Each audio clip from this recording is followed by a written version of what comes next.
হরে কৃষ্ণা। সকল ভক্তজনের ধর্ম প্রণাম, সকলকে অনেক ধন্যবাদ। একসঙ্গে আপনারা যুক্ত হয়েছেন আজকের এই রবিবাসরীয়, হ্যাঁ, সম্মিলিত ক্লাসে। সকলকে অনেক ধন্যবাদ। তো আমরা আজকে আমাদের ক্লাস শুরু করব এখন। ওম অজ্ঞানতিমিরান্ধস্য জ্ঞানাঞ্জনশলাকায়া চক্ষুরুন্মিলিतं येन তস্मै শ্রীগুরবে নমঃ। শ্রীচৈতন্যমনোভীষ্টং স্থাপিतं येन ভূতলে স্বয়ং রূপং কদা মह्यं দদাতি স্বপদান্তিকम्। বন্দেऽহং শ্রীগুরু শ্রীযুতপদকমलं শ্রীগুरून् वैष्णवांश्च श्रीरूपं साग्रजातं सहगण रघुनाथान्वितं तं सजीवं साद्वैतं सावधूतं परिजनसहितं कृष्णचैतन्यदेवं श्रीराधा कृष्णपादान् सहगण ललिता श्रीविशाखान्वितांश्च नमोऽहं विष्णुपादाय कृष्णप्रेष्ठाय भूतले श्रीमते भक्तिवेदान्त स्वामीति नामिने। नमस्ते सारस्वती देवे गौरवाणी प्रचारिणे निर्विशेष शून्यवादी पाश्चात्यदेशतारिणे वाञ्छाकल्पतरुभ्यश्च कृपा सिन्धुभ्येव च पतितानां पावनेभ्यो वैष्णवेभ्यो नमो नमो। जय श्री कृष्ण चैतन्य प्रभु नित्यानंद श्री अद्वैत गदाधर श्रीवासदि गौर भक्तवृंद। हे हरे कृष्णा कृष्ण कृष्ण हरे हरे, हरे राम राम राम हरे हरे।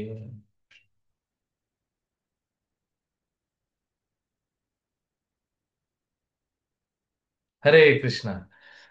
সকলকে সাদর সম্ভাষণ, স্বাগতম আজকের এই ক্লাসে। তো আমরা কুন্তী মহারানীর শিক্ষা থেকে আলোচনা করছি। আমাদের লাস্ট ক্লাস আরাধ্য শচীসূত প্রভু নিয়েছিলেন, এবং আরাধ্য সরস্বতী প্রভুর সঙ্গে কথা বলে আমি যতটুকু বুঝেছি আপনাদের এই অবধি হয়েছিল। এখান থেকে শুরু হবে 13 নম্বর অধ্যায়। আমরা কুন্তী মহারানীর শিক্ষা ধারাবাহিকভাবে যেটা চলছে তার 13 নম্বর অধ্যায়ের শেষ অংশে আমরা এসেছি, শেষ অংশে উপনীত হয়েছি, এবং আজকে আমরা শেষ অংশটি সম্পন্ন করার চেষ্টা করব, এবং যাতে পরবর্তী ক্লাসে আমরা 14 নম্বর অধ্যায়ে যেতে পারি। তো এই কুন্তী মহারানীর শিক্ষায় আমরা কুন্তী মহারানীর শিক্ষা তো আলোচনা করছি, এবং কুন্তী মহারানীর শিক্ষা প্রসঙ্গে শিল প্রভুপাদ যে প্রবচন দিয়েছিলেন সেই প্রবচন থেকে আমরা, সেই প্রবচনের উপর ভিত্তি করে এই গ্রন্থটি রচিত হয়েছে। এবং সেই জন্য আমরা এখানে, যেটা আমি আগেও আলোচনা করেছিলাম, প্রভুপাদের শিক্ষা, শিল প্রভুপাদের শিক্ষাও আমরা এখানে আলোচনা করছি। প্রভুপাদ এই প্রবচন দিতে গিয়ে বিভিন্ন বিষয়ে অবতারণা করেছেন, যেটা হয়তো সবসময় সরাসরিভাবে কুন্তী মহারানীর শিক্ষার সঙ্গে সেভাবে সম্পর্কিত নয়, সরাসরি সম্পর্কিত নয়, কিন্তু আমাদের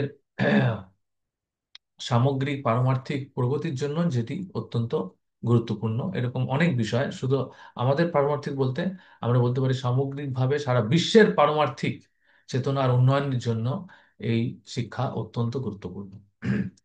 বিশেষ করে আজকের দিনে যা পরিস্থিতি, সেই পরিস্থিতিতে অত্যন্ত গুরুত্বপূর্ণ। তা আমরা এখান থেকে পাঠ করব। আহ তথাকথিত যোগ ও ধ্যান পদ্ধতিগুলি হচ্ছে সবই মূর্খতা, কেননা তাতে কারো কোনো কর্মে নিযুক্ত নেই, কিন্তু কৃষ্ণানুশীলনে প্রত্যেকের জন্য যথেষ্ট কর্ম রয়েছে। তো এখানে প্রকৃতপক্ষে আহ শ্রীল প্রভুপাদ আলোচনা করছেন এই যে তথাকথিত যোগ ও ধ্যান পদ্ধতিগুলি কে মূর্খতা বলছেন প্রভুপাদ। কেন বলছেন, কেন বলছেন তার কারণ হচ্ছে এই সমস্ত পন্থাতে, পন্থাতে কর্ম মানে এনগেজমেন্ট বা কর্মে নিযুক্ত হওয়ার বিষয়, যাকে বলা হয় যে আহ, যুক্ত থাকার, কোনো কিছু কার্যে যুক্ত থাকার সুযোগটা অনেক কম।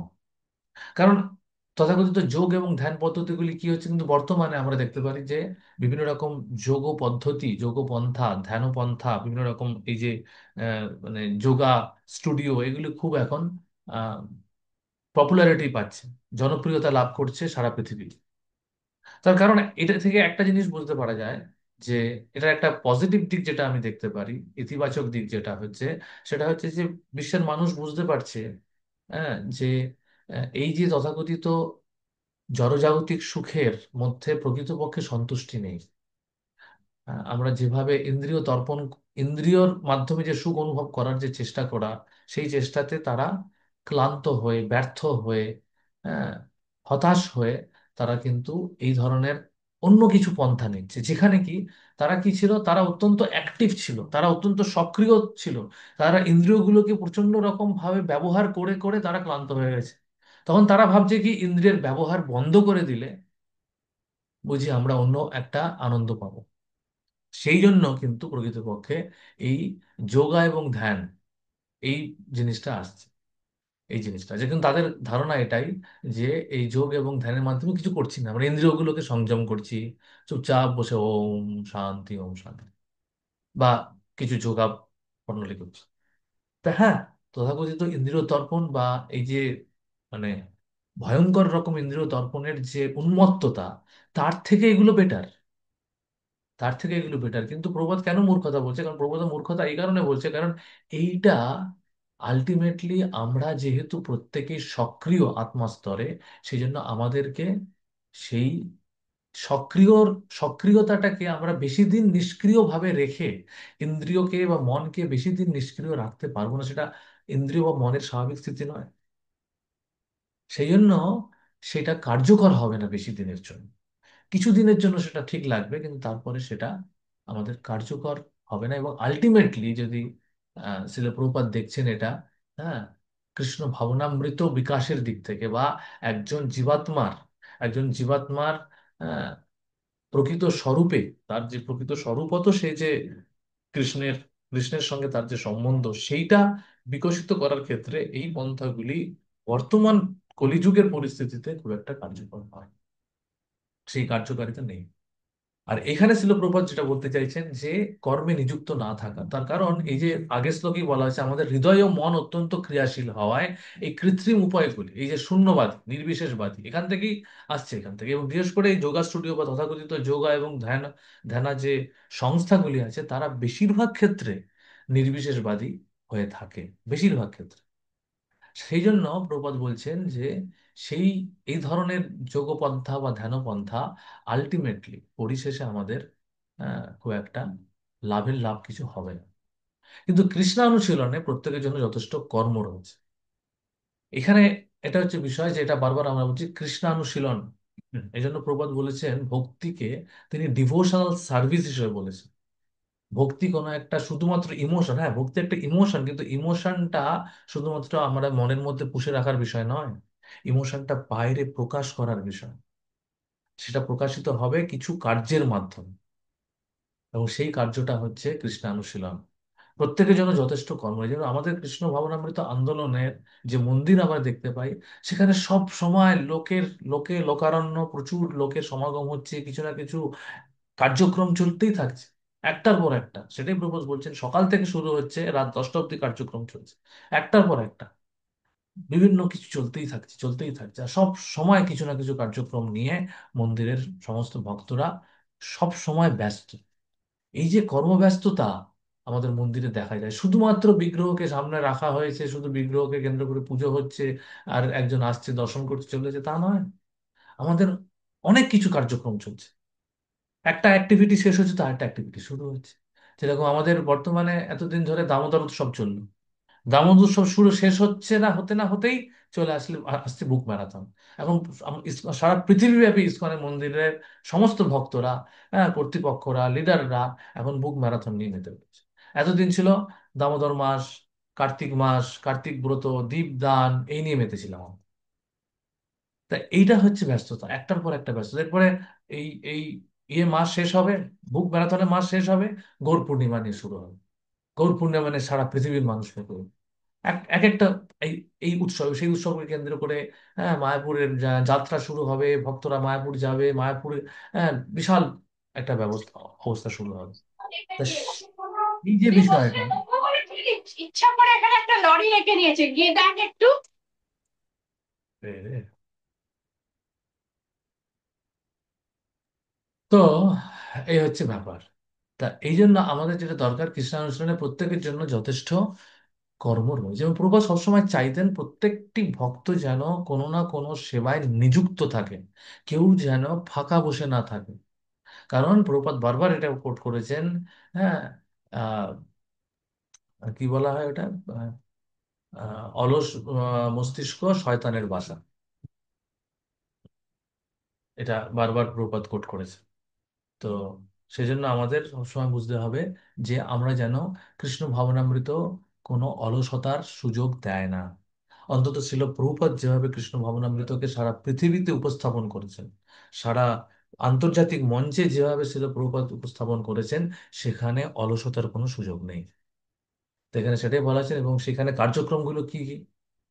শ্রী বিগ্রহের উপাসনা করা, উপাসনার জন্য সকলের সকলেই অতি প্রত্যুষে জাগ্রত হয়। ভক্তরা শ্রীকৃষ্ণের জন্য উপাদেয় ভোগ রন্ধন করেন, তারা মন্দিরে সুশোভিত করেন, শ্রীকৃষ্ণের জন্য পুষ্পমালা রচনা করেন, বাইরে গিয়ে কীর্তন করছেন এবং গ্রন্থ বিতরণ করছেন। আমাদের এই গ্রন্থ বিতরণের সময় আসছে। আমরা গতবার করেছিলাম, গতবার মনে হয় আমাকে মানে সংশোধন করে দিতে পারেন সন্দীপ প্রভু, যে আমরা মনে হয় সেকেন্ড পজিশনে ছিলাম। আমাদের আমাদের এরকম একটা কিছু প্রাইজ পেয়েছিলাম আমরা, মনে হয় ভক্তি বিনোদ আসনের তরফ থেকে। হ্যাঁ, यस प्रभु जी। হ্যাঁ, এরকম हाँ একটা जी। কিছু হয়েছিল। তা আপনারা সকলেই খুব সুন্দরভাবে অংশগ্রহণ করেছিলেন, আপনাদের চেষ্টাতে সেটা হয়েছিল খুব ভালোভাবে। তা সেটা আমরা এবারও করব। হ্যাঁ, আরো সুন্দর করে করার চেষ্টা করব।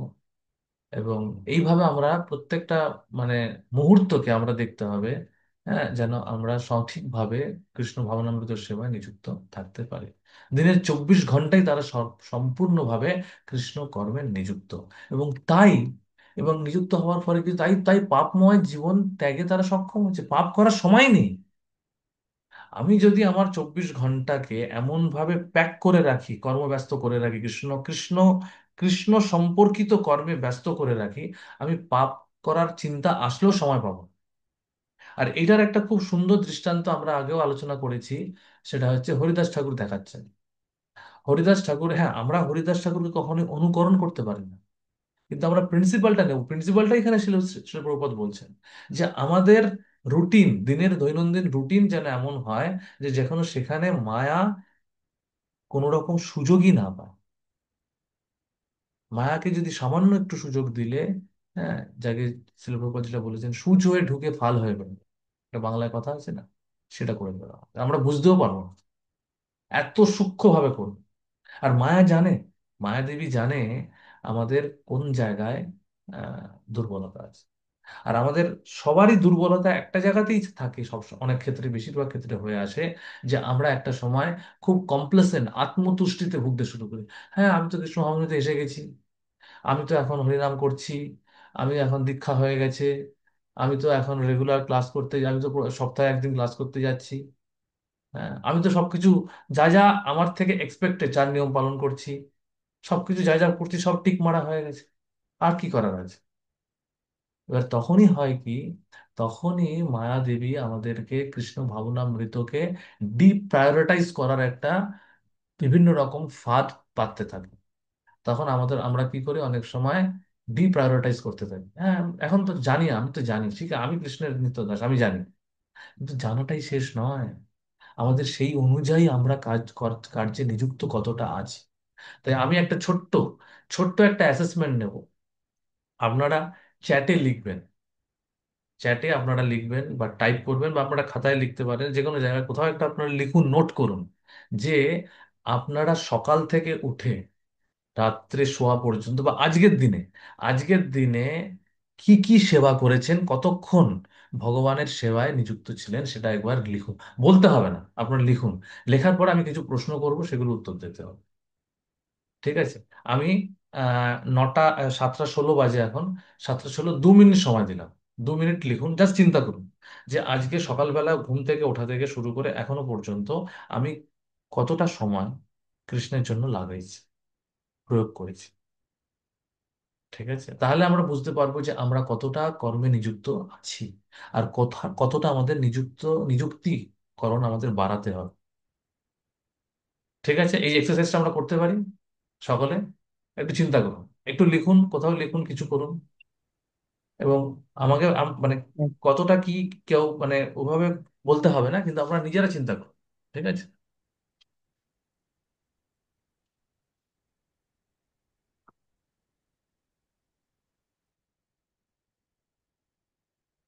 কি করে নেবো?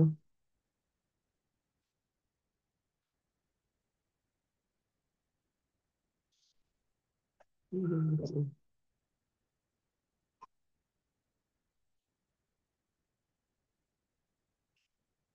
আমি তো বুঝতেই পারছি না কি লিখবো।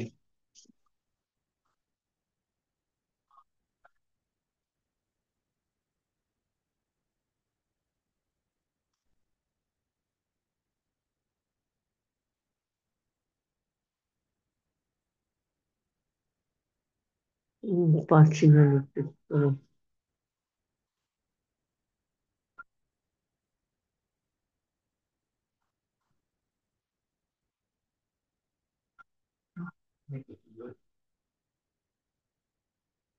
উম,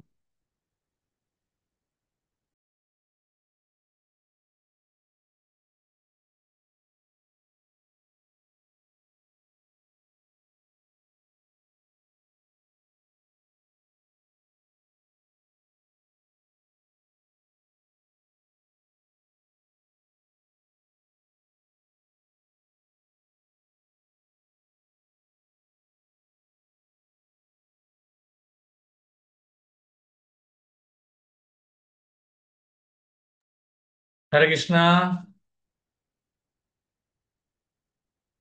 আপনারা চিন্তা করেছেন, লিখেছেন। এবার আমার প্রশ্ন সেটা হচ্ছে, আপনারা কি দেখলেন? আপনাদের এই যে চিন্তা করলেন কিছুক্ষণ, এর মধ্যে আপনারা কি পেলেন? এর মধ্যে আহ কতটা সময়, আমি যদি জিজ্ঞেস করি আপনাদের, যে 50% টাইম কৃষ্ণ কর্মে নিযুক্ত ছিল কি ছিল না? ইয়েস যারা হবে তারা হরিবোল দেবে, হরিবোল লিখতে পারেন। ইয়েস। কতজন ইয়েস যে 50% টাইম কৃষ্ণ কর্মে নিযুক্ত ছিল? 50% অন্তত।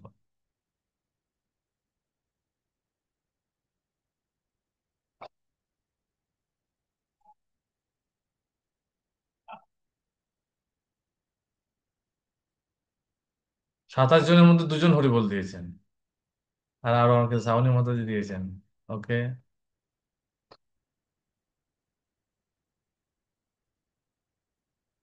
ওকে। ওকে। ওকে, ভেরি গুড। তাহলে আপনারা 50% নিযুক্ত ছিলেন। আচ্ছা, কারা 60% নিযুক্ত ছিলেন বা 80% নিযুক্ত ছিলেন? এবার আমি হরিবোল বুঝতে পেরেছি, আপনারা 50% ছিলেন। 80% নিযুক্ত ছিলেন কতজন?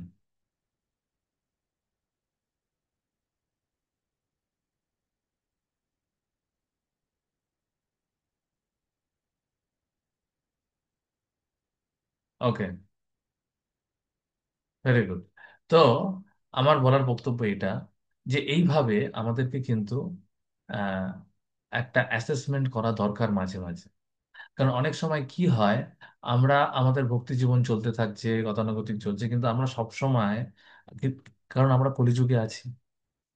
হ্যাঁ, কলিযুগে আছি এবং বিভিন্ন রকম পরিস্থিতি আহ চাপানুতো চলতে থাকছে।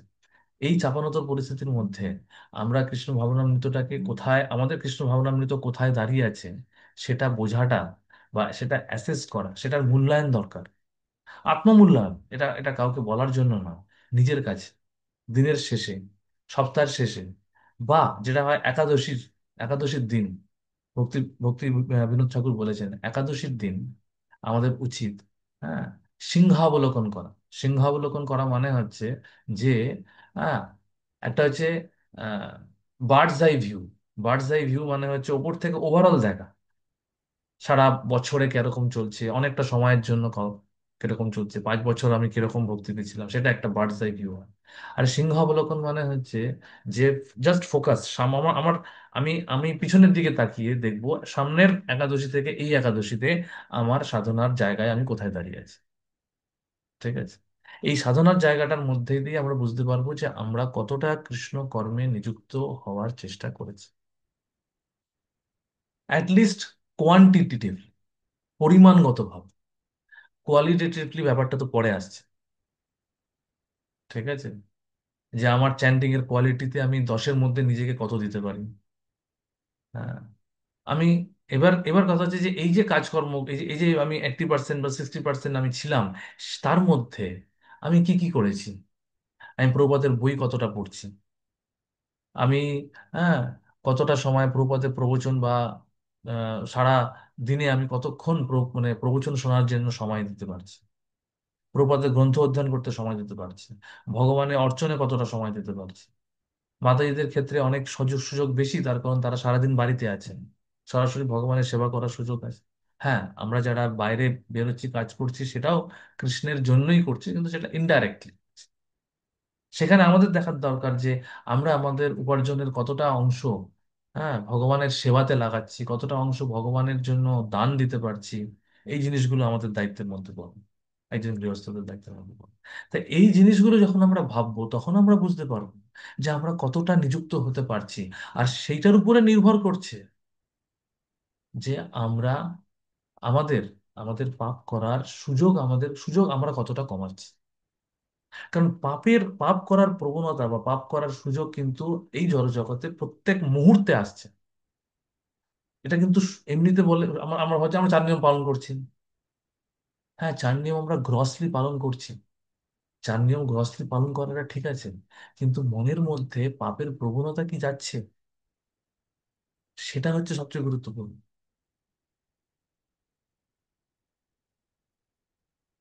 আমরা একটা হচ্ছে ভয়, আমরা বুঝতে পেরেছি যে পাপ করাটা অন্যায়, সেই জন্য আমরা করছি না, কিন্তু হয়তো ইচ্ছা রয়ে গেছে।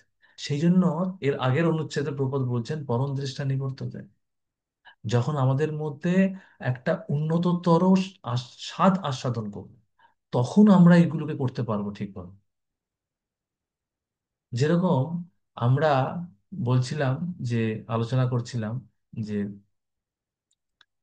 এমনি একটা প্রবচন শুনছিলাম, সেখানে বলা হচ্ছিল যে উম,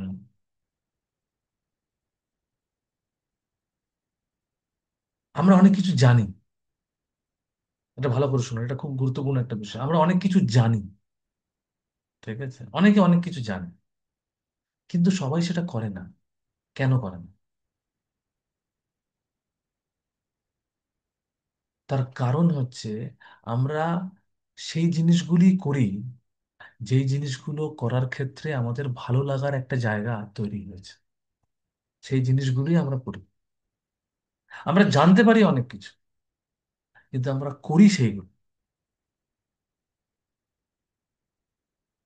কিন্তু আমাদের বুঝতে হবে যে কৃষ্ণ ভবনামৃতের অনুশীলনের বেশিরভাগ ক্ষেত্রেই বিষয়গুলি আমাদের হয়তো ভালো না লাগার জায়গা, কিন্তু আমাদের করতে হবে, করতে হবে, করতে করতে ভালো লাগার জায়গায় আমরা উন্নীত হতে পারবো। কারণ এই জিনিসগুলি আসছে কোত্থেকে? আসছে কৃষ্ণের শুদ্ধ ভক্তদের কাছ থেকে, পূর্ববর্তী আচার্যদের কাছ থেকে। তারা এই বিধানগুলো, এই বিধি, এই যে বিধি ভক্তির, বৈধি ভক্তি, সাধনা ভক্তির যে প্রণালীটা দিয়েছেন, সেই প্রণালীটা আমাদের ভালোর জন্য দিয়েছে। আমাদের সেটা অনুশীলন করলে আমরা বুঝতে পারবো এই এই কৃষ্ণ ভবনামৃতর পন্থা অত্যন্ত সুন্দর পন্থা, এই পন্থা অত্যন্ত কার্যকরী পন্থা। কিন্তু এই পন্থাটাকে আমার, আমি যেন এই পন্থাটাদের মধ্যে থাকি। আমি শুধু পন্থাটাকে জানলে হবে না, পন্থাটার মধ্যে থাকতে হবে। তবে সেই পন্থাটা আমাকে আমার আমার উপরে কার্যকরী হবে। না হলে পন্থাটা এক জায়গায় আছে, আমি জানি থিওরিটিক্যালি আমার এই করা উচিত, এই করা উচিত, এই করা উচিত, আমি কতটুকু করতে পারছি। এবং এটাই হচ্ছে বিষয়, যে আমাদের জানতে হবে যে হ্যাঁ, আইডিয়াল স্ট্যান্ডার্ড এখানে, আমি প্র্যাকটিক্যালি এখানে করতে পারছি, আমি প্র্যাকটিক্যালি এখানে করতে পারি। কিন্তু আমি কি এইখানে এই যে আমার পক্ষে যেটা best possible, practically best possible যেটা, আমি কি সেটা করছি? না, আমি তার থেকেও কম কিছু করছি, তার থেকে কম কিছু করছি মানে আমার মধ্যে কোথাও একটা ভক্তিকে অগ্রাধিকার না দেওয়ার প্রবণতা চলে এসেছে। ভক্তিকে প্রায়োরিটাইজ না করে ডিপ্রায়োরিটাইজ করার মানে প্রবণতা চলে এসেছে। অগ্রাধিকার না দেওয়ার বদলে অগ্রাধিকার দেওয়ার বদলে অগ্রাধিকার না দেওয়ার প্রবণতা চলে এসেছে। আর সেখান থেকেই প্রথমত শুরু হয়। এটা ঠিক আছে, এটা তো এখন না করলেও ঠিক আছে, অল্প করে আসে, অল্প অল্প করে আসে। হ্যাঁ, সকালে হরিনাম করা ভালো, ঠিক আছে, একটু পরে করলেও ঠিক আছে। আচ্ছা সকালে হলো না, ঠিক আছে, বিকেলে একটু করলেও ঠিক আছে। আচ্ছা বিকেলে হলো না, রাতে করে নেবো, ঠিক আছে। মায়া বলবে ভিতর থেকে, ঠিক আছে। সকালে উঠলে অনেক সময় মাথা ধরে যায়, অনেক সময় ঘুম কমলেই হয়, কিন্তু মায়া কখনোই বলবে না যে সকালে তোমাকে ওঠার জন্য, আমাকে ওঠার জন্য আমি তাড়াতাড়ি করে ওয়াইন্ড আপ করি, তাড়াতাড়ি আমি প্রসাদ পাবো, তাড়াতাড়ি আমি শুয়ে পড়ি, এগুলো বলবে না। বলবে ঠিক আছে, একটু দেরি করে ওঠো, ঠিক আছে। মন আমাদেরকে এরকম বোঝাবে। মায়া মনের মাধ্যমে আমাদের ডিকটেশন দিতে থাকে। হ্যাঁ। তা আমরা কার ডিকটেশন শুনবো? এই জন্য আমাদের প্রভুপাদের ডিকটেশন পড়তে হবে। প্রভুপাদের ডিকটেশন মানে প্রভুপাদের বই পড়তে হবে, শুদ্ধ ভক্তদের মুখ থেকে শ্রবণ করতে হবে, যাতে করে তাদের শ্রবণ করার শক্তিতে, তাদের তাদের যে বাণীর মধ্যে যে যে কৃপা শক্তি আছে, সেই কৃপা শক্তি আমার মনের জল্পনা কল্পনার শক্তিকে শেষ করে দিতে পারে। তবে আমি সব সময় কৃষ্ণ ভক্তিতে নিযুক্ত থাকব, বা আমার কৃষ্ণ কর্মে নিযুক্ত হওয়ার জায়গাকে বর্ধিত করার চেষ্টা করব। আমি আমার কমফোর্ট জোন থেকে বেরিয়ে এসে আমি প্র্যাকটিক্যালি আমার পক্ষে কি পসিবল সেটা আমি আরো ভালো করে বোঝার চেষ্টা করব, এবং সেটা আমি করবো। শিল প্রভুপাদ এইটুকুই এখানে বলতে চাইছেন। এবং এটা যতক্ষণ আমরা না করতে পারবো, ততক্ষণ কিন্তু যেন 24 ঘন্টা দিনের মধ্যে একটা মুহূর্ত যেন কৃষ্ণ ভাবনাময় ছাড়া ব্যতীত না হয়, তাহলেই কিন্তু পাপময় জীবন ত্যাগ করা সম্ভব। নিকৃষ্ট দ্রব্য আহারে উন্মুখ কোন শিশুকে অপেক্ষাকৃত শ্রেয় দ্রব্য দিলে সে নিকৃষ্টটি ছুঁড়ে ফেলে দিয়ে শ্রেয় জিনিসটি গ্রহণ করবে। এর একটা সুন্দর গল্প আছে, আপনারা সকলে জানেন, তাও আমি আরেকবার বলবো। এই গল্পটা যদি আমরা বুঝতে পারি, এটা বলাটা তো সোজা, আমি বলি আমার নিজের শুদ্ধিকরণের জন্য, কারণ আহ, এই এই গল্পটা থেকে যে শিক্ষাটা আমরা পাই, সেই শিক্ষাটা যদি আমরা নিতে পারি, তাহলে আমরা শরণাগতির দিক থেকে অনেকটা এগোতে পারবো। এই যে নিকৃষ্ট জিনিস ছুঁড়ে ফেলে দেওয়া, হ্যাঁ, কিন্তু যদি ওই নিকৃষ্ট জিনিসের প্রতি আমাদের আকর্ষণ থাকে, আসক্তি থাকে বেশি, তাহলে আমরা ছুঁড়ে ফেলতে পারবো? এবার আমি বলছি নিকৃষ্ট জিনিস কিরকম, নিকৃষ্ট জিনিস ছুঁড়ে ফেলতে হয় ভক্তিতে এগোতে গেলে। আপনারা গল্পটা শুনেছেন, এই গল্পটা চৈতন্য চরিতামৃততেই আছে। একজন শিবের ভক্ত ছিল। হুম, একজন শিব ভক্ত ছিল। সে শিবের খুব আরাধনা করত। তা একদিন শিব তাকে বলে, এবার শিবের আরাধনার দুটো দিক আছে, আপনারা জানেন, এটা হয়তো আগেও আলোচনা হয়েছে। শিব দুরকম ভাবে কৃপা করতে পারে। শিব হচ্ছেন বৈষ্ণবাং যথাসম্ভব, ঠিক আছে। তিনি একজন পরম বৈষ্ণব। তা তার ক্ষমতা আছে, আহ, এবং তার কাছে, এবং তিনি যেহেতু দেবাদিদেব মহাদেব, তার অনেক শক্তি, অনেক ক্ষমতা আছে, সেই জন্য অনেকে কি করে, শিবের কাছ থেকে শিবের শক্তির অপপ্রয়োগ করার চেষ্টা করে। যেরকম রাবণ শিবের ভক্ত ছিল, সে রাক্ষস রচিত শক্তি লাভ করার চেষ্টা করেছে শিবের আরাধনার মাধ্যমে। তা শিব এজন্য কখনো কখনো কাউকে, শিবের দুরকম কৃপা শক্তি হয়, অকপট কৃপা, নিষ্কপট কৃপা। কপটতার মাধ্যমে তার পতনের দিকে ঠেলে দেয়, শিব তাকে তথাস্তু বলার মাধ্যমে। ভস্মাসুরকে যেরকম করেছে, রাবণকে যেরকম করেছে। শিব জানেন আলটিমেটলি কি হতে চলেছে, সবই জানেন শিব, ত্রিকালদর্শী তিনি। কিন্তু জানে যে এইভাবেই একে একে আর বোঝানো সম্ভব না, এইভাবেই থাকবে। কিন্তু যারা সত্যি সত্যি শিবের কাছ থেকে কোনো জড়জাগতিক কিছু বিষয় আশা না করে শিবের আরাধনা করেন, তাদেরকে শিব কিন্তু আলটিমেটলি কৃষ্ণ ভাবনামৃতর দিকে উৎসাহিত করেন। এরকম একজন ভক্ত ছিল। তিনি তখন কি করলেন, শিব তখন তাকে বলেছিলেন যে তুমি বৃন্দাবনে যাও। বৃন্দাবনে সে অত্যন্ত গরিব ছিল, খুবই গরিব ছিল, কিন্তু শিবের ভক্ত ছিল, বলে তুমি বৃন্দাবনে যাও, বৃন্দাবনে সনাতন গোস্বামীর সঙ্গে দেখা করো। আহ, তিনি কোনো কোনো জায়গায় বলা হয় কুসুম সরোবরের তীরে তার কুটির ছিল সে সময়, সেখানে তিনি ভজন করছেন। কোনো কোনো জায়গায় বলা হয় যমুনার তীরে ভজন করছেন। যে কোনো জায়গায় বৃন্দাবনে তিনি ভজন করছেন। তা আমি যেটা শুনেছি, কুসুম সরোবরের কাছেই তখন তারা থাকতেন। তখন সেই ভক্ত গিয়ে হাজির হয়, সেই শিব ভক্ত। তা এবং বলো যে তার কাছে এমন কিছু বিষয় মূল্যবান জিনিস আছে সেই জিনিসটা তোমাকে দিলে তোমার সমস্ত দারিদ্র্য চলে যাবে। তো ঠিক আছে, তো সনাতন গোস্বামীর কাছে গেছেন। তো সনাতন গোস্বামী তো বুঝতে পেরেছেন, তিনি এসেছেন যে, হ্যাঁ কি চাও। বলছে আমি এরকম শিবজির ভক্ত, আমাকে এরকম বললেন যে আপনার কাছে আসতে।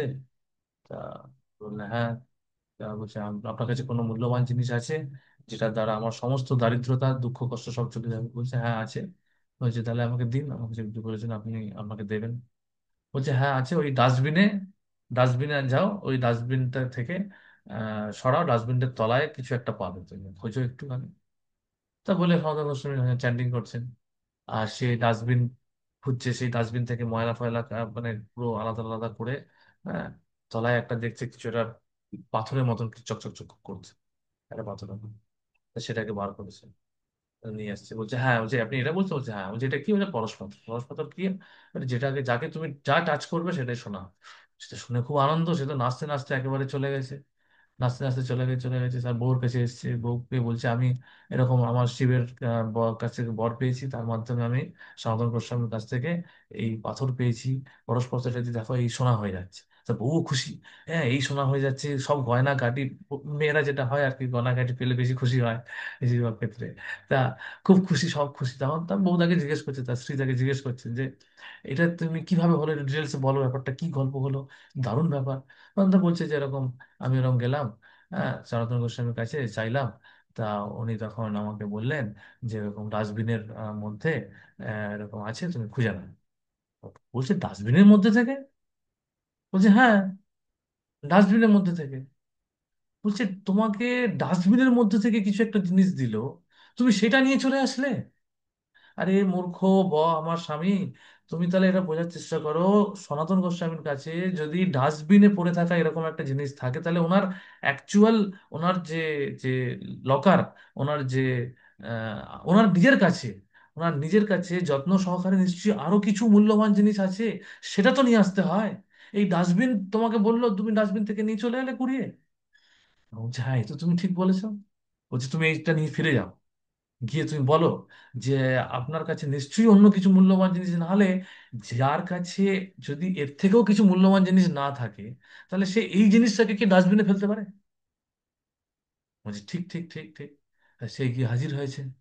সে হাজির হওয়ার পর সন্তান সন্তান গোস্বামী কি বলছে যে আচ্ছা, আপনি তো আমাকে দিলেন, কিন্তু আপনি যদি এটা যদি আপনি ডাস্টবিনে রেখে দেন, তাহলে আপনার কাছে নিশ্চয়ই এর থেকেও মূল্যবান কিছু আছে যেটা আপনি আমাকে দেননি। আপনি তো আমার সঙ্গে বঞ্চনা করলেন। হ্যাঁ এটা তো কপটতা হয়ে গেল ব্যাপারটা। বলছে হ্যাঁ এটা কিছুটা কপটতা হলো।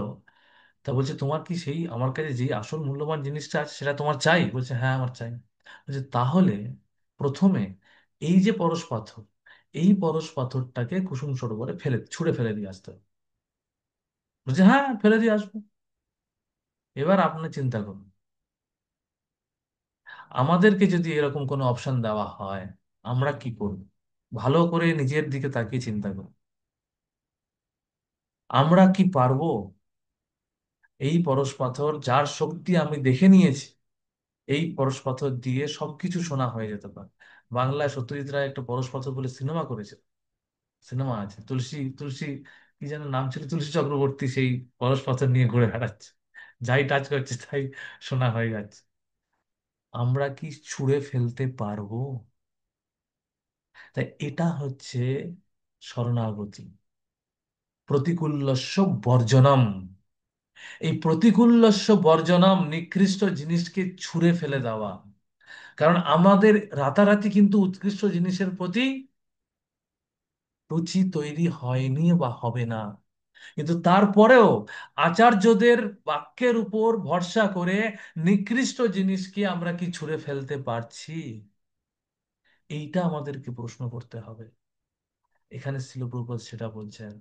একটা শিশুকে, উদাহরণটা খুব সহজ বোঝা, আজকে আস্তা কুড়িয়ে কুড়িয়ে অনেক সময় আমরা দেখি ভারতবর্ষের রাস্তায় আহ, জঞ্জালের জায়গা থেকে, ডাস্টবিন থেকে, পেটের পেটের তাড়নায় অনেক ভিখারিরা কুড়িয়ে কুড়িয়ে খাবার খাচ্ছেন।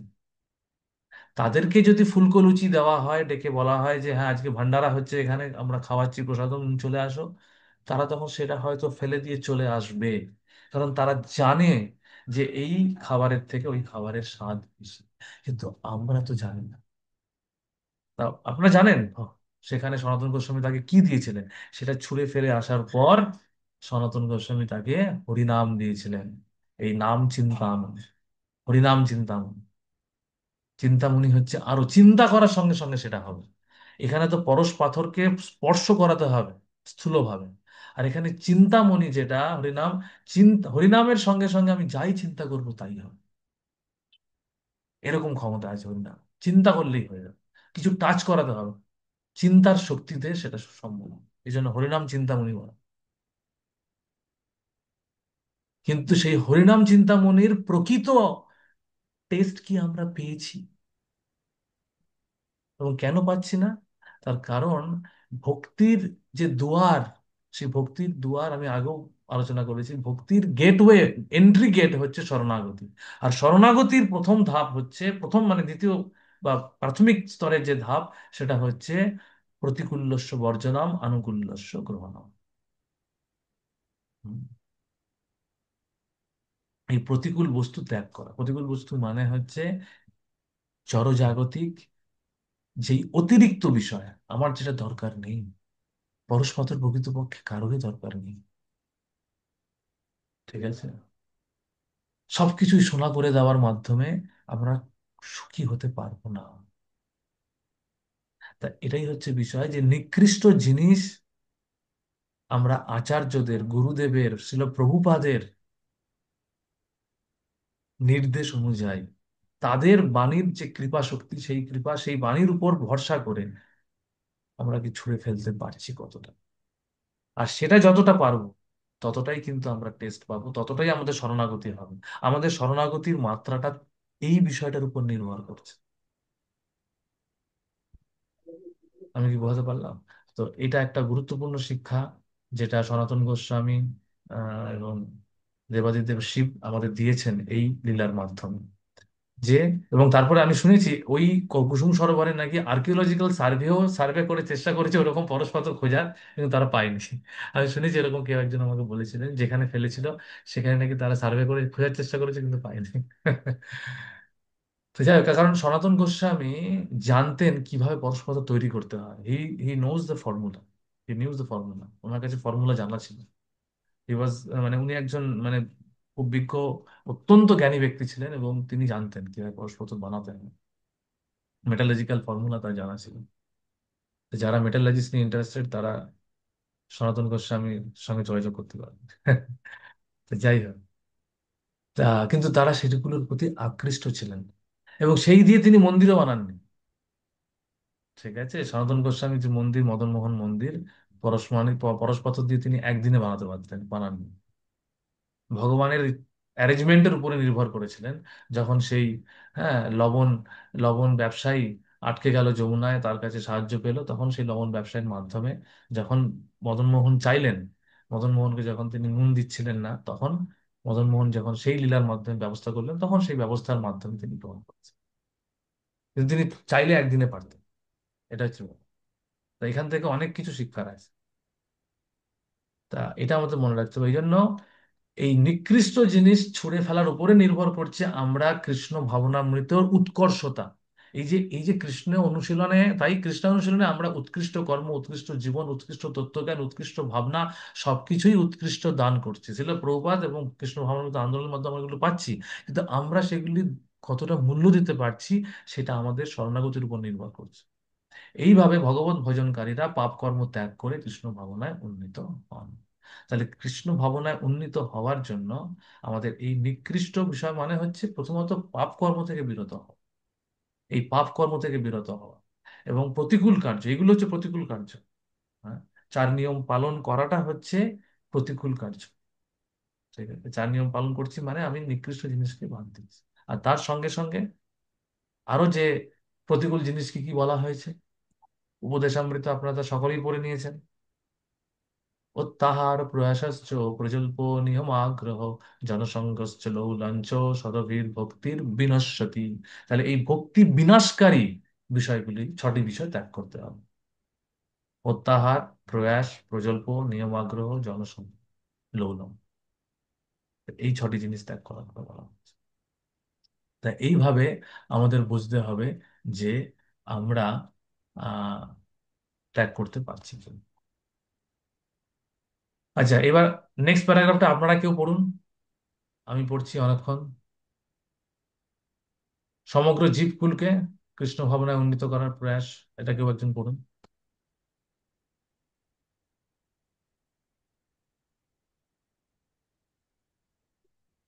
কারো কাছে বই নেই নাকি? আমাকে আমি পড়বো। আচ্ছা আচ্ছা, আমি পড়ি কেন, আপনি যখন কেউ পড়ছেন না।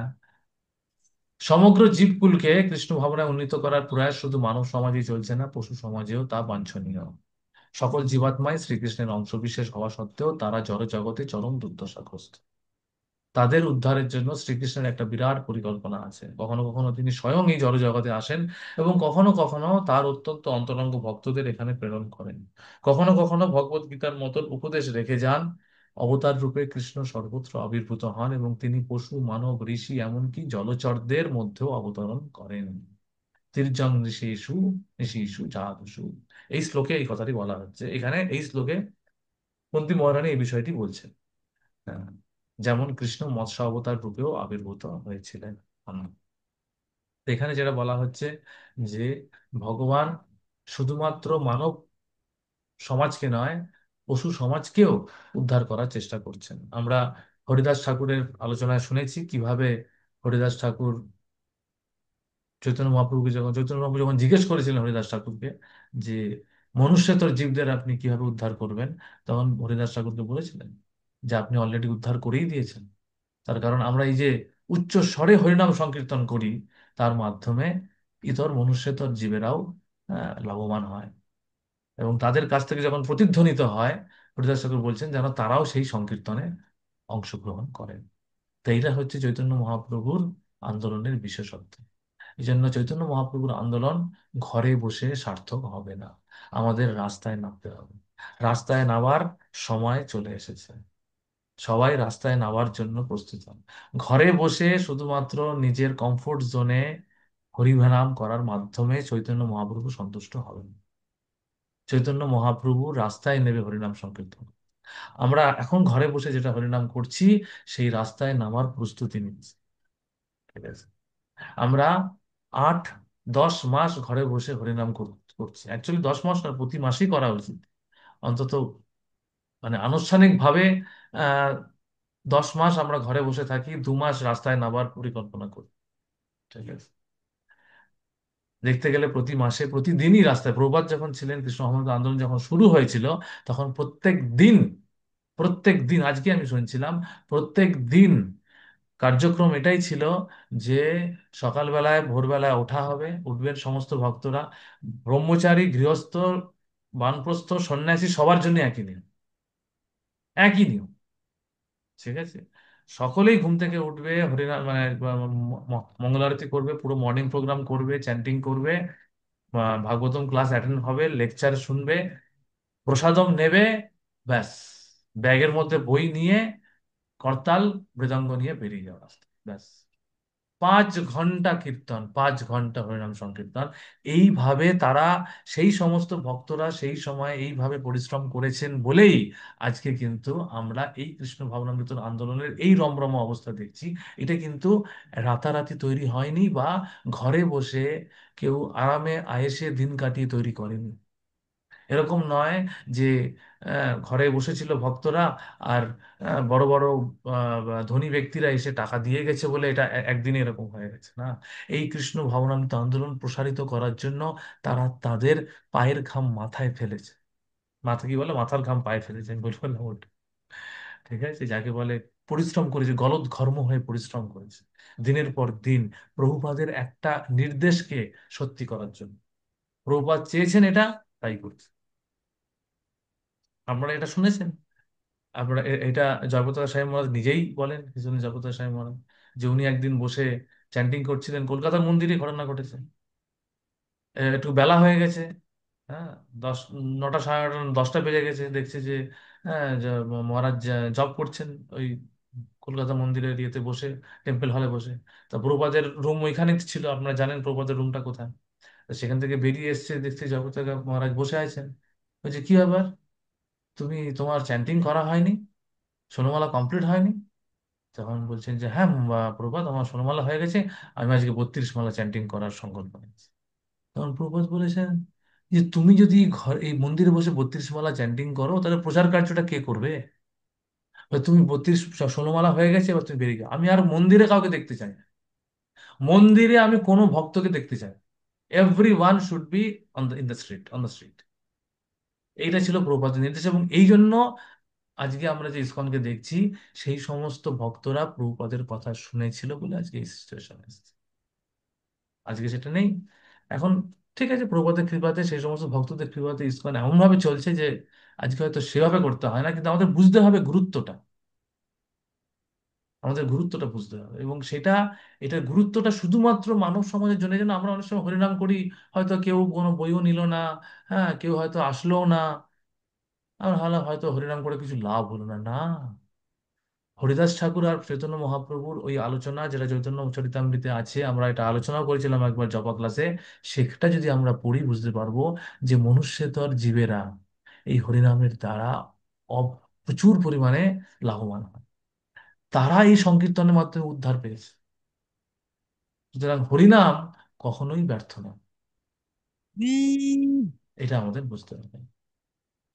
তা এই জন্য কৃষ্ণ শুধুমাত্র মনুষ্য সমাজে নয়, মনুষ্যেতর সমাজকে উদ্ধার করে। এবং আপনারা যা জানেন যে চৈতন্য মহাপ্রভু ঝাড়খণ্ডের জঙ্গলের মধ্যে দিয়ে যাওয়ার সময় কিভাবে, হ্যাঁ, পশুদেরকে নিয়ে হরিনাম সংকীর্তন করেছে।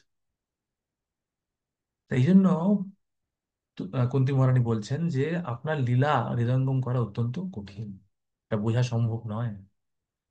তা এই জন্য এটা অত্যন্ত, এই জন্য কি বলছেন, এইভাবে কৃষ্ণের জন্ম, আবির্ভাব, অন্তর্ধান সকলেই বিভ্রান্তিকর।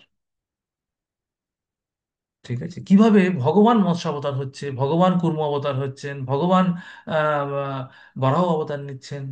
বরাহ অবতার এরকম নিকৃষ্ট জীব, হ্যাঁ, শূকর হয়ে জন্মগ্রহণ করছেন ভগবান, আবির্ভূত হচ্ছেন। হ্যাঁ, তা ভগবান কতটা, কত ভক্ত বৎসল হলে, হ্যাঁ, ভগবান এটা করতে পারেন। তাহলে এইভাবে কৃষ্ণের জন্ম, আবির্ভাব এবং অন্তর্ধান সকল বিভ্রান্তিকর। এই জন্য কর্তৃমহানি বলছেন তদ অত্যন্ত বিড়ম্বনা, অত্যন্ত বিড়ম্বনা। শুধু বিড়ম্বনা না, এমনি তো বিড়ম্বনা, অত্যন্ত বিড়ম্বনা। এই জন্য এই যে জন্ম কর্ম চ মে দিব্যং এবং যে ব্যক্তি তত্ত্বত ত্যাক্তা দেহহং পুনর্জন্ম নৈতি মামিতি সর্জুন। যে তত্ত্ব তো ভগবানের জন্ম এবং কর্ম বোঝায়, জন্ম এবং কর্ম যে দিব্য, এটা বোঝা অত্যন্ত, অত্যন্ত কঠিন, অত্যন্ত বিড়ম্বনাময়। এটা সহজে বোঝা সম্ভব নয়। মায়াবদ্ধ জীব আমাদের দেহান্তর ঘটে, কারণ প্রকৃতির নিয়ম অধীন আমরা অন্য দেহ ধারণে বাধ্য হই, কিন্তু কৃষ্ণ প্রকৃতির নিয়মের অধীনে নন, তাই তিনি আবির্ভূত হতে বাধ্য নন। এখানেই জীবাত্মা ও ভগবান কৃষ্ণে প্রভেদ। তো প্রভুপাদ এখানে বোঝাচ্ছেন যে কেন কৃষ্ণের জন্মকর্ম দিব্য। আমরা আমাদের কর্মের দ্বারা বদ্ধ হয়ে জন্মগ্রহণ করি, কিন্তু ভগবান তা করেন না। তো এটাই হচ্ছে আমাদের কিন্তু আমরা সেটা বুঝতে পারি না। আমরা যারা পরম্পরার ধারায় শিক্ষা লাভ করি না, তারা আমরা এটা কখনোই বুঝতে পারবো না। যে আমি এই জগতে, তারা কি মনে করে, মূঢ় এবং দুরাচারীরা অনুমান করে, তারা অনুমান করছে, তারা জল্পনা কল্পনা করছে। আমি এই জগতে জন্মগ্রহণ করেছি, আমারও বার্থডে হয়, এবং কৃষ্ণ এখানে জন্মগ্রহণ করেছে, কৃষ্ণেরও বার্থডে হয়, জন্মাষ্টমী হয়। তারা, আমি আর কৃষ্ণ একই। তারা তারা জানে না যে প্রকৃতির তাই জন্য তারা ভাবে যে আমিও ভগবান হতে পারি, সবাই ভগবান, কৃষ্ণও ভগবান, আমিও ভগবান। তারা জানে না যে প্রকৃতির নিয়মাধীন, তাদের পুনরায় জন্মগ্রহণ করতে হবে। তারা এটা বুঝতে পারে না যে তাদের ইচ্ছা অনুযায়ী মৃত্যু হয় না। তাদের মৃত্যুটা কর্মের দ্বারা নির্ধারিত হয়, বিধির বিধানে তাদের মৃত্যু হয়, এবং তারপর তাদের আবার কর্ম না দৈবেন ত্রেন, তাদের দেহান্তর প্রাপ্তি করতে থাকে, আবার একটি দেহের মধ্যে, বদ্ধ দেহে যেতে, আবার একটি মাতৃগর্ভে প্রবেশ করতে হয়, আবার জন্ম যন্ত্রণা ভোগ করতে হয়। তারা সেটা বুঝতে পারে না। তাই কোনো দেশে সুন্দর দেহ, উত্তম শিক্ষা, বিলাসিতাপূর্ণ জীবনযাপনের সুযোগ কেউ লাভ করতে পারে, কিন্তু সেই সবের অপব্যবহার করলে তার মনোবৃত্তি অনুযায়ী সে অন্য এক দেহ প্রাপ্ত হবে। যেমন বর্ষের, এবার বলছেন যে কিভাবে দেহ নির্ধারিত হয়। দেহ নির্ধারিত হয় কিভাবে? আমরা আজকে কি মনোবৃত্তি নিয়ে করছি, আর মনোবৃত্তি নির্ভর করছে আমরা কি কার্যে নিযুক্ত আছি, সেই আবার কর্মে নিযুক্ত থাকার কাজ বলা হচ্ছে। আমরা কি ধরনের কর্মে নিযুক্ত আছি? আমরা ওই আহার নিদ্রা ভয় মৈথুনের কার্যে নিযুক্ত আছি, তাহলে আহার নিদ্রা ভয় মৈথুনই শুধু করা যাবে, এরকমই একটা বডি আমরা পাবো। আমাদের কি দরকার অন্য বডি দেওয়ার, অন্য অন্য দেহ প্রাপ্ত হওয়ার কি দরকার? আমরা যদি সেটাই করি, সে অন্য এক দেহ প্রাপ্ত হবে। যেমন বর্তমানে সরকার উত্তম শিক্ষা নিকেতন ও বিশ্ববিদ্যালয় নানাবিধ আয়োজন সত্ত্বেও জগতের সভ্য দেশগুলি কতগুলি হিপি সৃষ্টি করছে, এবং এইসব যুবকেরা এতই হতাশাগ্রস্ত যে তারা এমনকি শূকরের উপাসনা পর্যন্ত করে। কিন্তু শূকরের গুণের সঙ্গ করলে পরবর্তী জীবনে যে বস্তুত শূকর দেহ প্রাপ্ত হয়। প্রকৃতি ক্রিয়মাণানি গুণই কর্মণি সর্বস্ব অহংকার বিমূঢ় আত্মা কর্তাহং ইতি মন্যতে। সে ভাবছে বুঝি আমি আমার মতন করে কাজ করছি, কিন্তু তারা বুঝতে পারছে না যে আমরা যদি আচার্যদের কথা অনুযায়ী, একজন শুদ্ধ ভক্তদের কথা অনুযায়ী, যার কাছে প্রকৃত সমাধানের চাবিকাঠি আছে, তার কাছ থেকে যদি আমরা শ্রবণ না করি, প্রকৃতপক্ষে আমরা এই জড়জগতের বন্ধন থেকে বেরোতে পারবো না। একজন মুক্ত আত্মার কাছ থেকে যদি শ্রবণ না করি, আমরা কি করছি? আমরা বদ্ধ জীবদের কাছ থেকেই শুনছি, তাদের বই পড়ছি, তাদের কাছ থেকে জ্ঞান লাভ করছি, তো তাদের মতনই থাকবো বদ্ধ। মুক্ত জীবাত্মা, মুক্ত আত্মা মহাত্মাদের মতন, ছিল প্রভুপাদের মতন শুদ্ধ ভক্তরা হচ্ছেন মুক্ত আত্মা। তারা এই জগতের তারা জগতে অবস্থান করছেন বা আবির্ভূত হয়েছেন শুধুমাত্র আমাদেরকে উদ্ধারের জন্য। এইরকম, এবং তার অনুগামী শিষ্যবর্গেরা, তাদের মুখ থেকে যতক্ষণ না আমরা শুনবো, কারণ তারা আমাদের আমাদের পারমার্থিক পরম অর্থ যেটা, সেই অর্থের দিকে আমাদের নিয়ে যাচ্ছে, এই জড়জাগতিক অর্থের দিকে নয়। এই কিছু দিনের কিছু ব্যাংক ব্যালেন্স, কিছু টাকা, কিছু পয়সা, কিছু বাড়ি, কিছু গাড়ির জন্য নয়। তারা এমন একটা জিনিস দিচ্ছে, ঠিক আছে, হ্যাঁ, আমাদের যেটুকু দরকার সেটুকু দরকার, কিন্তু তার জন্য নিয়েই সারা জীবন কাটিয়ে দেওয়া, সেটা হচ্ছে মূর্খতা। তাই এইরকম হচ্ছে প্রকৃতির ব্যবস্থা। প্রকৃতির এই জন্য আমরা বুঝতে পারি না যে প্রকৃতির নিয়ম কত ভয়ঙ্কর, কত স্ট্রিনজেন্ট, কিভাবে আমাদের প্রকৃতির দ্বারা আমরা বদ্ধ হয়ে আছি, প্রকৃতির গুণের দ্বারা বদ্ধ হয়ে আছি। আমরা সেটা বুঝতে পারি না। দৈবিহেস্যা গুণময়ী মম মায়া দূরত্বয়া মা মেয়ে বলছে প্রপত্যন্তে মায়া মেতান্তরন্তে। এটা দূরত্বয়া বলছেন, এটা দূরত্বয়াটা মানে হিজরত রাধা স্বামী মহারাজ বলছিলেন যে এই দূরত্বয়া ওয়ার্ডটা আন্ডারস্টেটমেন্ট করেছেন মানে কৃষ্ণ। এটা দূরত্বয়া না, এটা বলা হয়, প্রবাদ ট্রান্সলেট করেছেন ইংলিশে, ইট is very difficult to overcome Krishna's this influence of three modes of nature। তিন তিন এই ত্রিগুণাত্মিকা মায়াকে অতিক্রম করা অত্যন্ত কঠিন। মহারাজ বলছেন আমার 40 বছরের অভিজ্ঞতাতে এটা ইম্পসিবল, অসম্ভব। অসম্ভব, অতিক্রম করা সম্ভবই না যতক্ষণ না কৃষ্ণ বা কৃষ্ণের ভক্তের কৃপা আমরা পাচ্ছি। এই মায়াকে অতিক্রম করা অসম্ভব, অসম্ভব।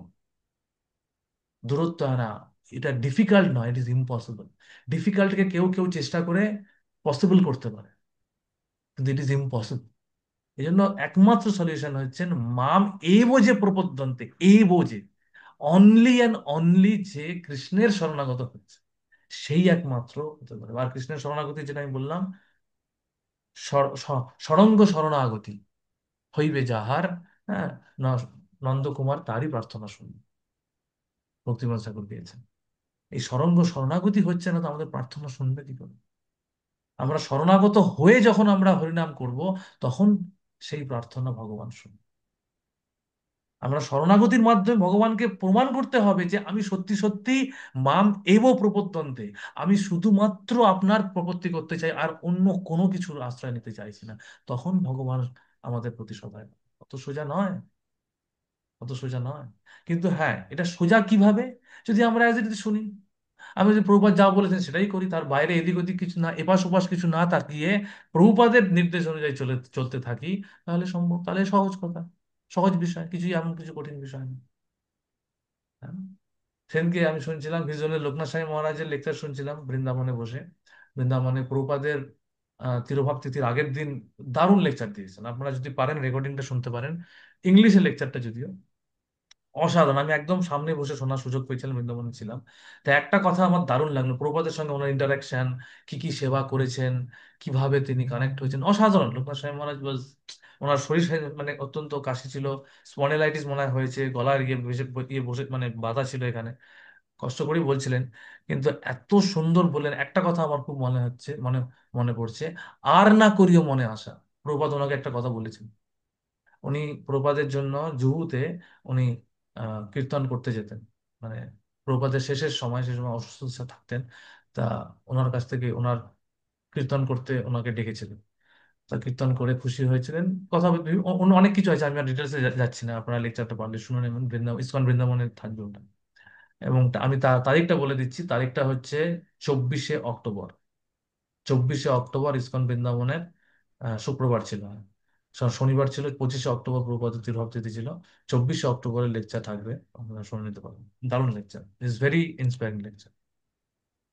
তো ওখানে বলছেন যে আর না করিও মনে আশা। হুম, আর না করিও মনে আশা, এই একটা কথা মহারাজ বলছেন আমার হৃদয়ের মধ্যে দাগ কেটে দিয়েছে। আর না করিও মনে আশা, এটা হচ্ছে গুরু বন্দনা, এটা হচ্ছে গুরু নিষ্ঠা। আর এই গুরু নিষ্ঠা থাকলেই কিন্তু আমরা এই ত্রিগুণাত্মিকা মায়াকে অতিক্রম করতে পারবো। না হলে কোনো চান্স নেই। আমাদের মনে হবে তো আমরা এই সবকিছু করছি, সবকিছু করছি, কিন্তু আমরা আমাদের মতন করে করছি, না গুরুকে সন্তুষ্ট করার মতন করে করছি। There is the difference. শুরু শুরুতে ঠিক আছে, আমরা কিছু করছিলাম না, কিছু করছি, এভরিওয়ান ইজ হ্যাপি, গুরুদেব happy, Krishna happy, Chaitanya Mahaprabhu happy, Prabhupada is also happy. কিন্তু যত আমরা অগ্রসর হব, তখন as it is, as it is, as it is, যথাযথ, যথাযথ, যথাযথ, সেইখানেই এই যে কেউ ফার্স্ট হয়, সেকেন্ড হয়, থার্ড হয়। যখন প্রাইমারি স্কুলে ঢোকে তখন কিন্তু অত ফার্স্ট সেকেন্ড থার্ডের ব্যাপার থাকে না। ওই ঠিক আছে, একটা স্টেজ অব্দি সবাই ভালো, সবাই ভালো, এবিসিডি সবাই পড়ছে, হ্যাঁ, সুন্দর সুন্দর টুইঙ্কেল টুইঙ্কেল লিটল স্টার গাইছে, হ্যাঁ, একটু গান গেয়ে নিচ্ছে, একটু নেচে নিচ্ছে, মজা করছে, হ্যাঁ, সব বাচ্চারা উঠছে। কিন্তু তারপর ধীরে ধীরে পাস পাস ফেলের ব্যাপার আসছে, ফার্স্ট সেকেন্ডের র্যাঙ্কিং আসছে। কেন আসছে? ফাইন টিউন করতে হবে, কোয়ালিটি চাই আমার। সবাইকে দিয়ে সব কাজ হবে না, আমাকে যাচাই করে নিতে হবে। কৃষ্ণ আমাদের যাচাই করে নেবেন, কৃষ্ণ আমাদের যাচাই করে নেবেন। আমরা কতটা তৈরি হয়েছি, শরণাগতি কতটা হয়েছে, আমাদের যাচাই করে নেবেন। ভক্তির দ্বার তখন খুলবেন, ভক্তি আমাদের মধ্যে আছে। ভক্তিটা কোনো বাইরে থেকে কিনে আনার বিষয় নয়। নিত্য সিদ্ধ কৃষ্ণ প্রেম সাধ্য কবু নয়, শ্রবণাতি শুদ্ধ চিত্তে করবে উদয়। সূর্যের উদয় হবেই, শুধু রাতটা কাটতে হবে। রাতটা কাটছে না আমাদের, রাতের এই অন্ধকার কাটছে না, আমাদের এই মায়ার প্রতি আসক্তির অন্ধকার কাটছে না। সেই জন্য দিনের সূর্য উঠছে না, ভক্তির সূর্যের উদয় হচ্ছে না। অটোমেটিক হবে এটা, শুধু আমাদের গুরু নিষ্ঠার দ্বারা গুরুদেবের প্রতি গুরুদেবকে সন্তুষ্ট করার জন্য সবকিছু করতে হবে। হ্যাঁ, কিন্তু এর জন্য কোনো ফ্যানাটিক হওয়া দরকার নেই। আমি বারবার বলছি, ফ্যানাটিক হওয়া না। এর মানেটা হচ্ছে প্র্যাকটিক্যালি আমাদের পক্ষে কি পসিবল, সেটা আমাদের বুঝতে হবে। আমাদের ম্যাচুরিটি দিয়ে ভাবতে হবে। কোনো সিনিয়র ডিভোটির সঙ্গে দরকার হলে আলোচনা করতে হবে, গুরুদেবের সঙ্গে হলে গুরুদেবের সঙ্গে বসতে হবে। এটাই হচ্ছে গুহ্য ব্যাখ্যাতি পৃচ্ছাতি। এর মাধ্যমে আমি বুঝতে পারবো, আমি যদি নিজের বুদ্ধিতে না খুলে আমি অন্য কোনো উন্নততর ভক্তের সাহায্য নেব। কিন্তু আমাকে এটা বার করতেই হবে যে আমি বেস্ট পসিবল করছি কিনা। আমার পরিস্থিতি আমি যাকে শেয়ার করতে পারবো, আমি খুলে বলবো তাকে যে প্রভু আমার এই পরিস্থিতি, এই পরিস্থিতিতে আমি এটাই করছি, এটা কি ঠিক হচ্ছে? সে বলবে হ্যাঁ ঠিক আছে, তো ঠিক আছে, গুরুদেবকে সঙ্গে গুরুদেবের সঙ্গে সেটা অ্যালাইন করে নিই, আমি এগোবো, দ্যাটস ফাইন। কিন্তু সেটা আমাকে জানতে হবে, বার করতে হবে। তো এই জন্য জীবকুলকে দেহান্তরের আবর্ত থেকে উদ্ধারের জন্য ভগবান কৃষ্ণ আবির্ভাব ও অন্তর্ধান লীলাবিলাস করেন। এই জীবকুলকে এই দেহান্তরের আবর্ত থেকে উদ্ধারের জন্য ভগবান স্বয়ং আসেন, ভগবান ভক্ত বৎসল। আমি এর আগের ক্লাসে বৎসলতার বিষয়টা কি আমি আলোচনা করেছি। বৎসলতা আমি আজকে সেটা ডিসকাস করছি, আপনার আগের লেকচার আমি আপলোড করবো। আজকে আমি ডাউনলোড করে এতে করেছি, ইউটিউবে করেছি, ওটা আমি শেয়ার করবো, আপনারা শুনতে পারেন। It is very important lecture. বৎসল, ভক্ত বৎসল ওয়ার্ডটা মানে কি? তাই শ্রীকৃষ্ণের আবির্ভাব ও অন্তর্ধানের পেছনে তার বিরাট পরিকল্পনা উপলব্ধি করা উচিত। ভগবান আসছেন, এটা কোনো স্বাভাবিক বিষয় নয়। হরিনামের সময় যে কৃষ্ণ বলছেন যে নাম রূপে, হ্যাঁ, কলিকালে নাম রূপে কৃষ্ণ অবতার। হ্যাঁ, নাম হইতে হয় জগৎ সর্ব, নাম হইতে হয় সর্ব জগৎ নিস্তার। তা এই যে নাম, নামের সঙ্গে ভগবান অবতীর্ণ হচ্ছেন, এটা কোনো থিওরিটিক্যাল বিষয় নয়, কোনো কাল্পনিক বিষয় নয়, এটা রিয়েলিটি, এটা বাস্তব। এই বাস্তবটা উপলব্ধি করতে পারবো আমরা তখন, যখন যে সমস্ত শুদ্ধ ভক্তরা এই বাস্তবটা নিয়ে বেঁচে আছেন, যারা এটা প্র্যাকটিস করছেন, এই বাস্তবটাকে সম্পূর্ণভাবে উপলব্ধি করে আজকের দিনে ভক্তি করছেন, সেই সমস্ত শুদ্ধ ভক্তদের সঙ্গ করব, তাদের মুখ থেকে অত্যন্ত অত্যন্ত মনোযোগ সহকারে শ্রবণ করব, তখন আমরা উপলব্ধি করতে পারবো তাদের বাণীর সেই শক্তি আমাদের হৃদয়ে এই বাস্তবতাকে জাগিয়ে তুলবে। আর তখনই আমরা অত্যন্ত সিরিয়াস হব। হরিনামের সময় আমাদের সিরিয়াসনেস তখনই আসবে, প্রভুপাদের গ্রন্থ অধ্যয়নে সিরিয়াসনেস আসবে, আমাদের প্রভুপাদের গ্রন্থ বিতরণে সিরিয়াসনেস আসবে। এই নয় যে কৃষ্ণ খেয়াল খুশি মতনই জড়জগতে অবতরণ করেন, তার এক বিরাট পরিকল্পনা আছে, নয়তো তিনি এখানে কেন আসবেন? তিনি আমাদের ভগবত ধামে নিয়ে যেতে খুবই আকুল। আমরা যতটা না আকুল, তার থেকে বেশি তিনি আকুল। এটা আমাদের বুঝতে হবে। হরিনামকে আমাদের রিসিভ করতে হবে, ভগবানকে, ভগবান আসছেন। আর এটা আমরা সবচেয়ে ভালো পারবো যত ভোরবেলায়, বা যখন, অনেক মাতাজিদের পক্ষে, অনেকের পক্ষে সেটা সম্ভব হয়তো নাও হতে পারে, কিন্তু অন্তত আমার একটা সময় বেছে নিতে হবে, যেই সময় আমি কোনোভাবে বিব্রত নই, বিরক্ত হচ্ছে না, আমাকে কেউ বিরক্ত করছে না, সেই সময় আমি হরিনাম করছি কিনা, সেই সময় আমি আমার পক্ষে বেস্ট পসিবল অ্যাটেনশন আমি দিচ্ছি কিনা, সেটা ভগবান থেকে। আর আমি আমি এটাও আগে বলেছি যে হরিনামের সময় অমনোযোগী হওয়া, অমনোযোগী হওয়াটা কিন্তু অপরাধ নয়। অমনোযোগী না হওয়ার চেষ্টা করাটা অপরাধ, এটা মনে রাখুন। অমনোযোগী হতে পারে মন কখনো কখনো, কিন্তু অমনোযোগী না হওয়ার চেষ্টা, মনোযোগী হওয়ার চেষ্টা যদি আমরা চালিয়ে যেতে থাকি, অমনোযোগী আমরা হব, মায়ের সঙ্গে আমরা যুঝতে পারবো না। মায়া আমাদের অমনোযোগী করবে, কিন্তু আমরা মনোযোগী হওয়ার চেষ্টা কতটা করছি, সেটা হচ্ছে আমাদেরকে বাঁচিয়ে রাখবে হরিনাম। তাই জন্য আমাদের কি করতে হবে? অন্য সমস্ত বিজনেস ত্যাগ করে, অন্য সমস্ত কিছু, তার মানে হচ্ছে মনোধর্ম প্রসূত বিভিন্ন কিছু আমাদের কাছে আসবে, সেগুলিকে ত্যাগ, সর্বধর্মান পরিত্যাজ্য মাম একম শরণং ব্রজ, অহং তাং সর্বপাপেভ্যো মোক্ষয়িষ্যামি মা শুচঃ। এটি শ্রীকৃষ্ণের কাজ, এটির জন্য তিনি আসেন। এবং তিনি সেটা নিজে স্বয়ং আসতে পারেন, এবং সেটা পরে বলবে এখানে, সব রকম ধর্ম ত্যাগ করে একমাত্র আমার শরণাগত হও। ভগবান কোনো শেয়ার বিজনেস, পার্টনারশিপ বিজনেস পছন্দ করেন না। আমি পরশ পাথরও নেব, হরিনাম চিন্তামণিও নেব, হবে না, হবে না। আমরা অ্যাকচুয়ালি সেইভাবেই চলতে চাই।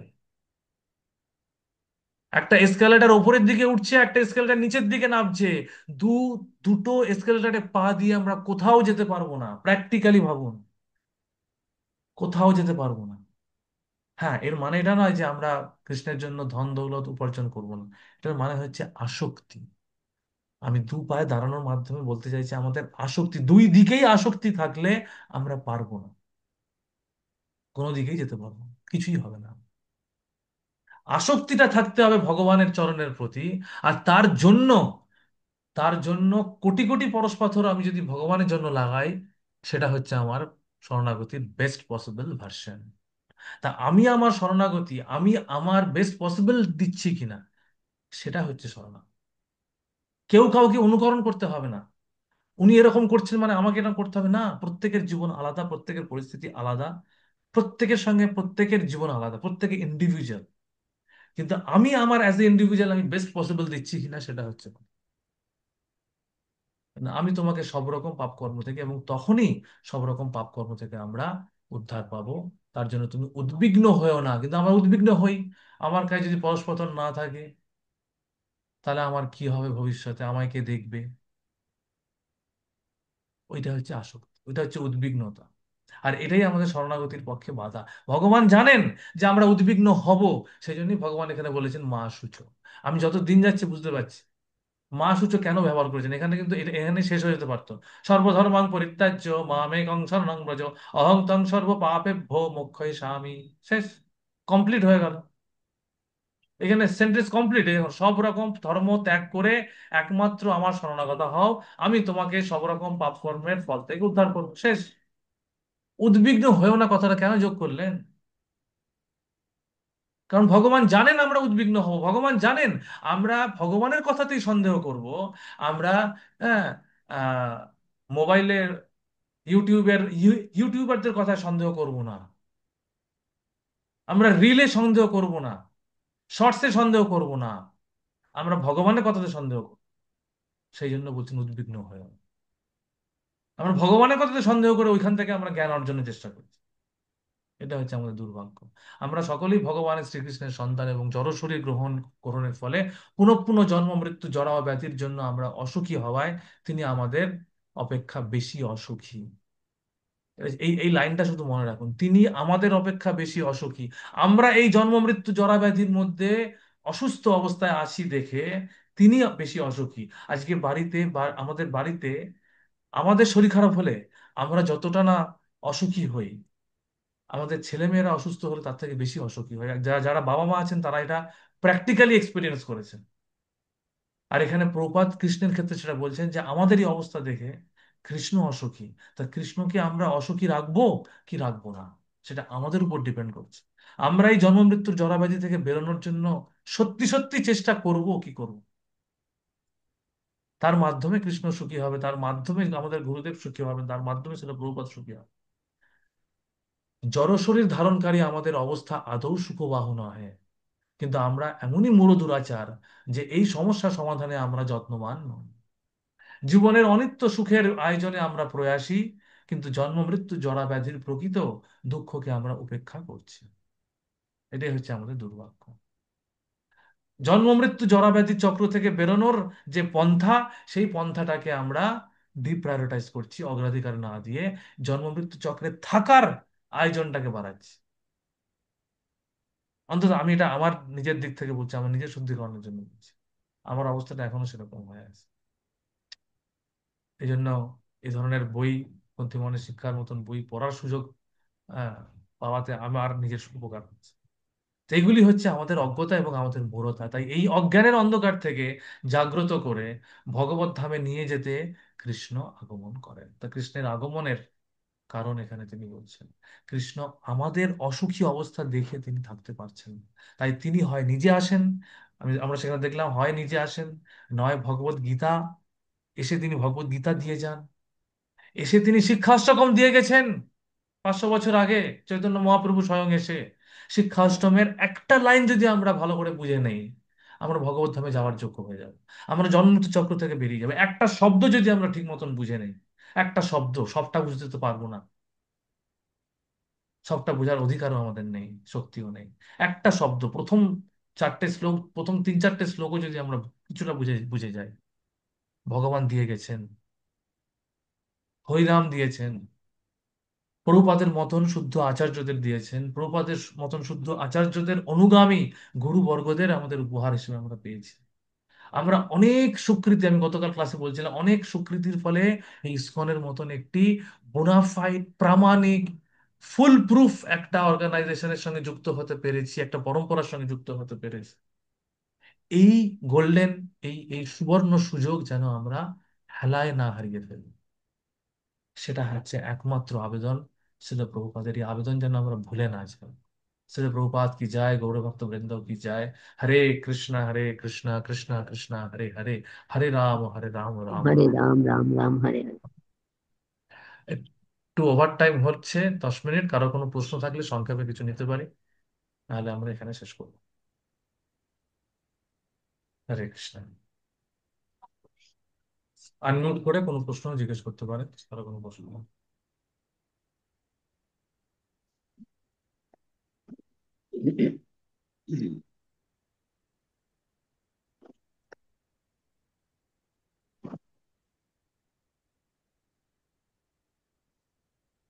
হরে কৃষ্ণ। হরে কৃষ্ণ প্রভু। হরে কৃষ্ণ। হরে কৃষ্ণ বৈষ্ণবীয় প্রণাম প্রভু, আমি হরে রিমা কৃষ্ণ মাতাজি মাতাজি। বলছি। হ্যাঁ হ্যাঁ, বলুন।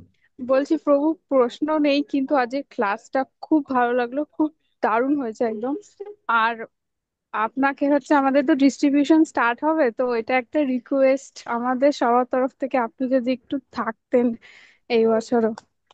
হ্যাঁ, এই বছর আমি আসছি। এবছর আমার আসার প্ল্যান হচ্ছে, আমার টিকিট কাটা হয়ে গেছে। আমি আসছি হরি বল। 24 ডিসেম্বরে আমি পৌঁছে বেঙ্গল। যাব।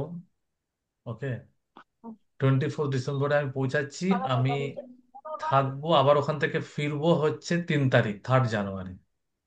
তো 10 দিন মতন আমি আছি, লাস্ট উইকের কিছুটা, ডিসেম্বরের ফার্স্ট উইকের কিছুটা। তা হরি বল, ঠিক ওই আছে। সময়টাতে আমি থাকবো। থ্যাংক এখনো ইউ পর্যন্ত প্রভু। এটাই প্ল্যান আছে, কৃষ্ণা উইলিং। হ্যাঁ। এটাই প্ল্যান আছে, এই পরিকল্পনা করা আছে আমার। ফ্লাইটের টিকিট কাটা হয়ে গেছে, যাওয়ারটা ফ্লাইটে, আসাটা ট্রেনে, এভরিথিং বুকড, ফাইনাল হয়ে গেছে। তা হরি এটা হচ্ছে, বল প্রভু, একদম। ঠিক আছে। না, তাহলে আপনার বেঙ্গল। কৃপা না না, হলে এটা আমার জন্য না, আপনারা ডিস্ট্রিবিউশনটা সবাই ভালো হবে করছেন না। বলেই হচ্ছে, সেটা হচ্ছে কথা। ঠিক প্রভুকে আছে। আমরা কল্পতরু উৎসবের পাবো। হ্যাঁ, হ্যাঁ হ্যাঁ, হ্যাঁ, পাবো না, চাই চাই। হ্যাঁ, তাই অবশ্যই। হ্যাঁ, হ্যাঁ। হ্যাঁ। না, সেটা কল্পতরু উৎসব তো হবেই। হুম। ওই দিনটা বেশি ডিস্ট্রিবিউশন একদম, ভালো ছিল। একদম। ওই দিনে তো আমাদের টার্গেট আছে। ঠিক আছে। ওকে, সকলে ভালো থাকবেন। হরে কৃষ্ণা। হ্যাঁ। আর আমি হরে যে লেকচারটা কৃষ্ণ। বললাম, পারলে শুনবেন। হিজলে লোকনাথ স্বামী মহারাজের লেকচারটা 24শে অক্টোবর ইসকন বৃন্দাবনের ইউটিউব থেকে শুনবেন, দারুণ লাগবে। হরে আমরা কৃষ্ণ। শুনেছি প্রভু, এটা হরে লিখেছি। কৃষ্ণ, থ্যাংক ইউ প্রভু। আপনি ছিলেন, ওইটা ভালো লাগলো ওই দিন। হরে কৃষ্ণ। হ্যাঁ। হরে কৃষ্ণ প্রভু। হরে কৃষ্ণ, ভালো থাকবেন, এখানে শেষ করছি। হরে কৃষ্ণ। হরে কৃষ্ণ প্রভু, প্রণাম। প্রণাম, প্রণাম।